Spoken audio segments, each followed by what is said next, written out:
Samaniego. Textual lo expuesto por la presidenta de la comisión en relación al tratamiento y al análisis que se ha realizado de esta propuesta de ley. Quiero iniciar señalando que la lucha de la corrupción es un deber primordial del Estado, no es una dádiva, no nos están haciendo un favor. Aparentemente todos los días en los medios de comunicación salen a anunciar que nos van a hacer un favor. Eso es responsabilidad del Estado, responsabilidad de todos los ecuatorianos, como lo establece la Constitución en el artículo 3 y en el artículo 83. La lucha contra la corrupción definitivamente debe ser contundente, consecuente con todos los sectores y en todos los espacios. No se puede tolerar la mentira, la demagogia, la negligencia, el entreguismo, los libretos de desinstitucionalización inducida y mucho menos la traición, esa traición al pueblo ecuatoriano. Antes de analizar el proyecto, quiero solidarizarme también con los funcionarios públicos, porque hoy, como es costumbre generalizar, aparentemente todo el sector público y todos los funcionarios son corruptos, pero además, con las llamadas medidas de austeridad y la desinstitucionalización, lo que se está haciendo es poniendo a muchos ecuatorianos en la calle. No es que no existen herramientas para luchar contra la corrupción, existen mecanismos determinados en el Código Orgánico Integral Penal, pero son los operadores de justicia los que tienen que aplicarlos. Pero adicionalmente, el Consejo de Participación Ciudadana y Control Social en el año 2015 aprobó un reglamento que se refiere a la gestión de pedidos y denuncias sobre actos u omisiones que afecten la participación o generen actos de corrupción. Y en este documento se determina en forma clara cómo se evacúan los pedidos, cómo se hace la investigación desde el Consejo de Participación Ciudadana, cuál es el procedimiento, pero además, en el artículo 17 de este instrumento habla sobre la protección a la o el denunciante.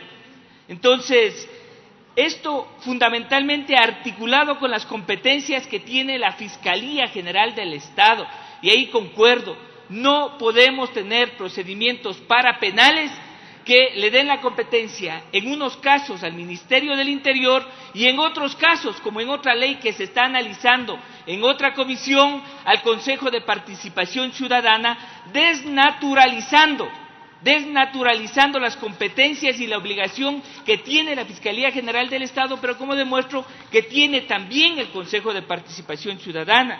Y es más, en la disposición 35 de este reglamento, le da la disposición, valga la redundancia, para que el presidente del Consejo de Participación Ciudadana, Control Social, en el término de 3 días, motive la denuncia para el inicio de la investigación fiscal en los casos que corresponda y solicitará la práctica de diligencias pertinentes para la consecución de la investigación o proceso iniciado y elaborará un plan de estrategia jurídica con acciones concretas que permitan un adecuado impulso preprocesal y procesal. Entonces, existen administrativamente también competencias determinadas en normativa secundaria, en este caso del Consejo de Participación Ciudadana y Control Social. Pero, sin duda alguna, es importante el debate y la discusión que estamos teniendo, pues hay algunas disposiciones que sí merecen ser analizadas, pues ahora en tiempos de desinstitucionalización de la República, la Asamblea Nacional debe mantener una posición digna y cumplir el rol que la historia le demanda al ser de las pocas instituciones que no se expresan por medio de encargos, subrogaciones o transitorios. Y voy a analizar algunas disposiciones en donde se evidencian contradicciones al marco constitucional, al bloque de constitucionalidad y al bloque normativo que está vigente en el país. Por ejemplo, en el artículo número 1 del proyecto de ley que determina como objeto, cito en forma textual, definir acciones integrales, compartidas, articuladas y conjuntas entre las entidades públicas y los ciudadanos en la lucha contra la corrupción desde todos los ámbitos civiles o administrativos, adicionales a las que por mandato constitucional y legal le corresponde a la Fiscalía General del Estado para investigar delitos. Y aquí cabe hacer un análisis profundo.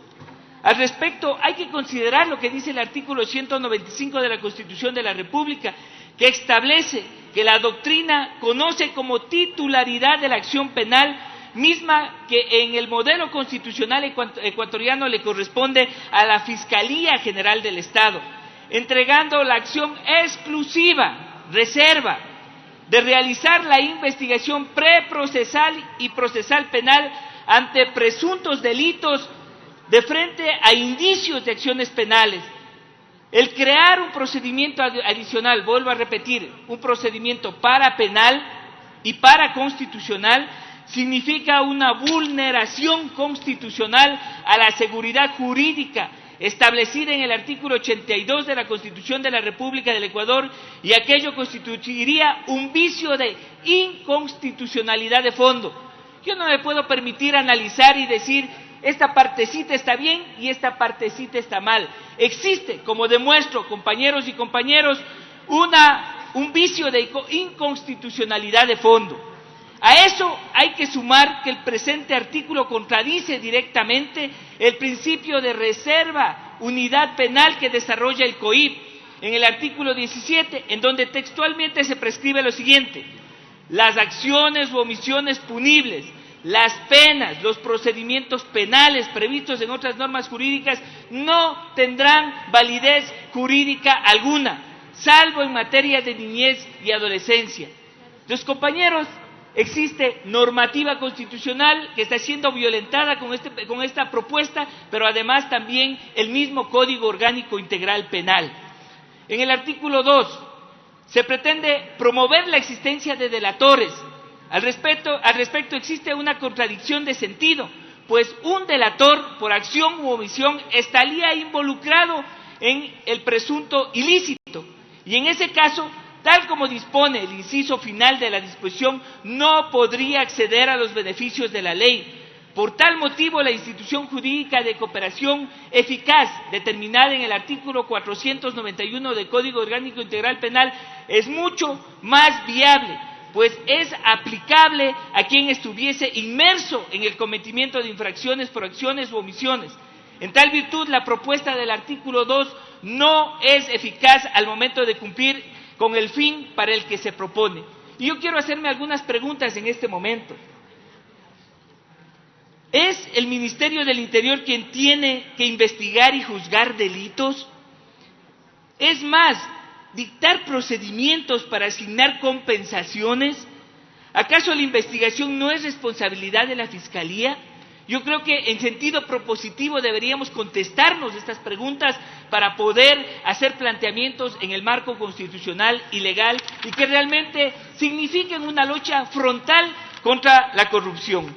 No me voy a detener en todas las disposiciones porque para cada disposición hemos hecho un análisis constitucional y legal, pero el artículo 6 de la ley, en donde se propone reformar el artículo 71 de la Ley Orgánica de Garantías Jurisdiccionales y Control Constitucional, generando una norma de remisión a la Ley Orgánica de Garantías Jurisdiccionales y Control Constitucional al Código General de Procesos. La norma de remisión que se propone incorporar en esta ley remite al artículo 56 del COGEP, lo cual abiertamente vulnera el principio de seguridad jurídica nuevamente, determinado en el artículo 82 de la Constitución. Pues el artículo 1 del Código General de Procesos claramente prescribe, y voy a leer textualmente: ámbito. Este código regula las actividades procesal en todas las materias excepto la constitucional, electoral y penal, en estricta observancia del debido proceso. Es decir, el COGEP no puede ser aplicado en materia constitucional. Igual observación se aplica en el artículo 7, que pretende reformar el 72 de la Ley de Garantías Jurisdiccionales, haciendo como señal una remisión al Código General de Procesos. Y para terminar, únicamente quiero señalar, señor presidente, que efectivamente, en definitiva, el proyecto de ley constituye un claro ejemplo de demagogia, y hay que decirlo con todas las letras. Falacias que pretenden hacer creer que existe un compromiso y lucha contra la corrupción, justificando de paso una crisis económica inducida, que consecuentemente justifica medidas antipopulares y neoliberales. No caigamos, pueblo ecuatoriano, en este juego mediático, mientras la economía de los hogares, el Estado de Derecho y la patria se caen en pedazos. Yo quiero señalar nuevamente que sí, hay que debatir, pero cuando existe una contraposición al bloque de constitucionalidad, al bloque de normativa, tenemos que hablarlo claro al pueblo ecuatoriano y no mentirle. Así es que sigamos trabajando, creo que hay muchas cosas por hacer, hay que luchar frontalmente contra la corrupción. Presentamos una ley que fue vetada por el Ejecutivo y que ya la han tratado y la hemos analizado aquí. Ahí existían normas y herramientas fundamentales para la lucha contra la corrupción. Es más, les invito que en esta reforma al Código Orgánico Integral Penal que estamos debatiendo, habíamos recogido también el tema del comiso anticipado y algunas otras figuras que nos van a dar herramientas reales para la lucha contra la corrupción. Por lo expuesto, hay que seguir trabajando y ni un derecho menos para todos los ecuatorianos. Muchísimas gracias, señor presidente. A usted.